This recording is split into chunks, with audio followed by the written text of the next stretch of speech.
They tied her hands. They covered her mouth. They carried her into the forest in the middle of the night. But before the sun came up, the girl they kidnapped was already walking back into the village, alone. And the men who took her were running for their lives.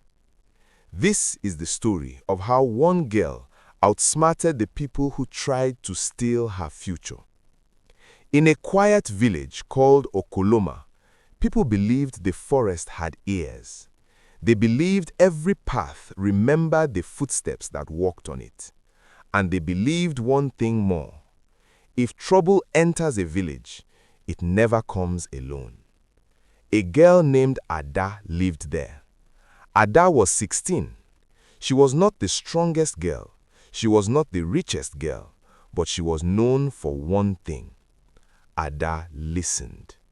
When old people talked, she listened. When hunters spoke about the forest, she listened. When travelers shared stories, she listened. Her father used to say, "Knowledge is a small knife. It looks harmless until you need it." One evening, Ada went to the river to fetch water. The sky was turning orange. Women were already going back home, but Ada stayed a little longer. She liked the quiet of the river. As she lifted the water pot onto her head, she heard something behind her.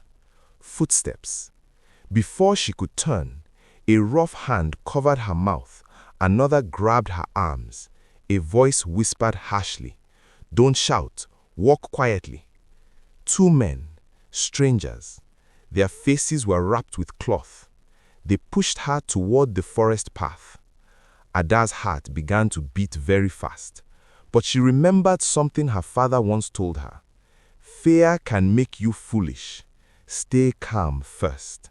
So she stopped fighting. She walked and she watched. The men moved quickly through the dark trees. One of them carried a lantern. The other held Ada's arm tightly. After a long silence, the shorter man spoke. "This one will bring good money." The taller man laughed. "Yes, the chief's enemies will be happy to see her." Ada felt cold inside. She now understood. This was not random. Someone wanted to hurt her family. But she did not cry. She kept watching. She noticed something. The men were not careful. They argued. They were tired.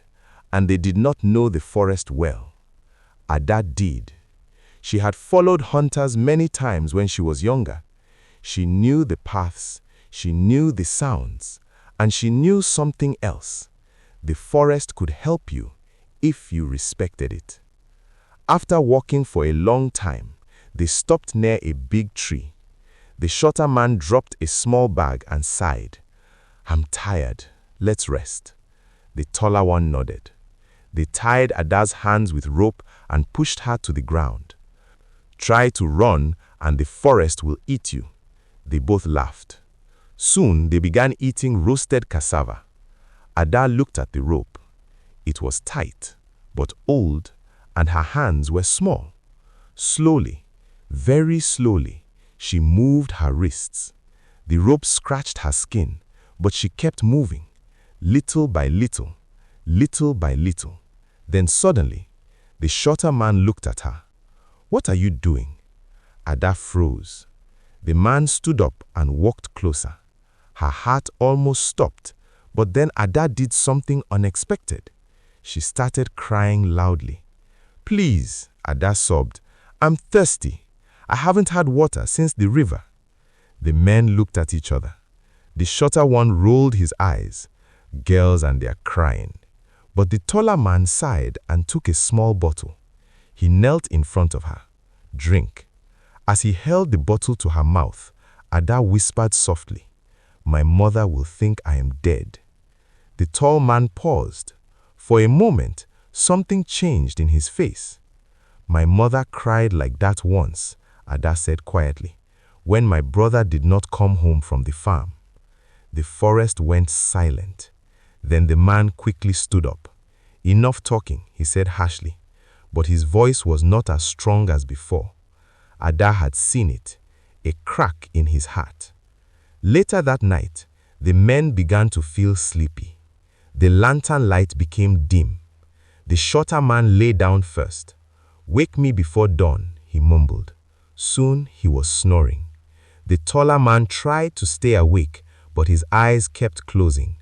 Ada slowly moved her wrists again. The rope was weaker now. The fibers began to loosen. Then, snap, one small part broke. Ada did not move. She waited. The tall man finally lay down. Within minutes, he was asleep. Ada slowly freed her hands. Her heart was beating so loudly she was sure they would hear it, but the forest covered the sound. Ada stood up slowly. She took 3 quiet steps, then 5, then 10, then she ran. Branches scratched her arms, leaves crunched under her feet. She did not stop. But after some time, she heard shouting behind her. "They are awake!" The men were chasing her. The tall one shouted angrily, "Catch her!" Ada remembered something the hunters once taught her.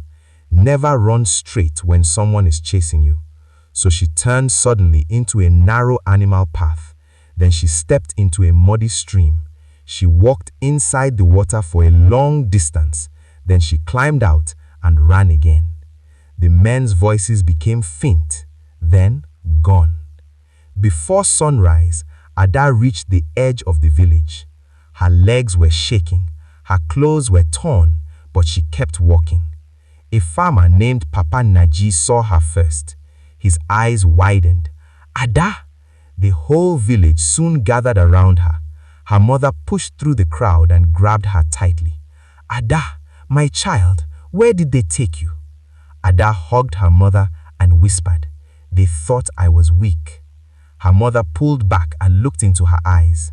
"But you came back." Ada nodded slowly.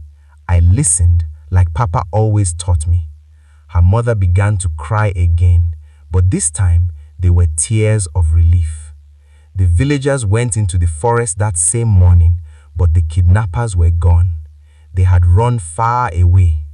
Some people said the men were scared. Others said the forest spirits chased them. But everyone agreed on one thing. Ada had done something brave. Not by fighting, but by thinking. Years later, children in Okoloma still hear this story. They learn that courage does not always shout. Sometimes courage is quiet. Sometimes courage is thinking when everyone else is panicking. And sometimes the person people think is the weakest is the one who saves themselves. If you enjoy powerful African folk tales like this, stories of courage, mystery, and the wisdom of our villages, make sure you subscribe to this channel, because every week we bring you stories that will make you think, stories that will stay in your mind long after the video ends. And remember, some stories are told for entertainment, but some stories are told so we never forget. Subscribe now and listen to the next story.